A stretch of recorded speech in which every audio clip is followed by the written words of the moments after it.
Texas Revolution by Garrett, Grace, and Ben. Day 2, Block 1 and 2.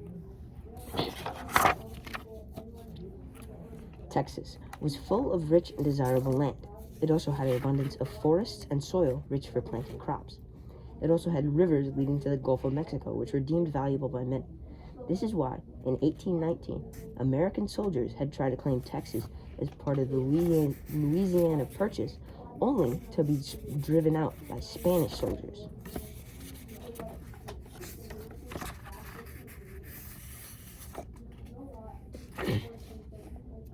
By the year 1821, only 4,000 Tejanos lived in Texas. Tejanos are people with Spanish heritage that consider Texas to be their home. The Spanish government really wanted more Spanish immigrants to fight against illegal Americans and Native Americans entering. The Spanish offered large tracts of land to impresarios to get more Spanish people to enter Texas. When not a lot of Spanish people immigrated to Texas, Moses Austin asked for land to start a colony, which the Spanish government granted. Austin agreed to follow the laws within Spanish rule in exchange for the large plot of land needed to start the colony. Mexico gained independence from Spain in 1821. Texas was officially part of Mexico. It took a year to get permission, with the trade-off that American settlers had to become Mexican citizens and part of the Roman Catholic Church. In 1821 to 1827, Stephen Austin got 297 families to move to a new settlement known as the Old 300.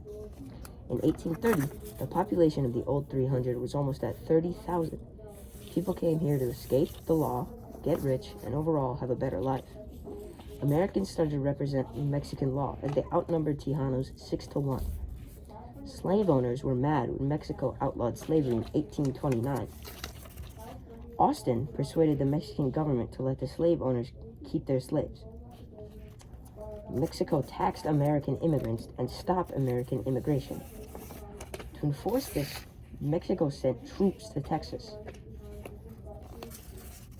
Now, on March 1st to 2nd, 1836, Texans declared independence from Mexican rule.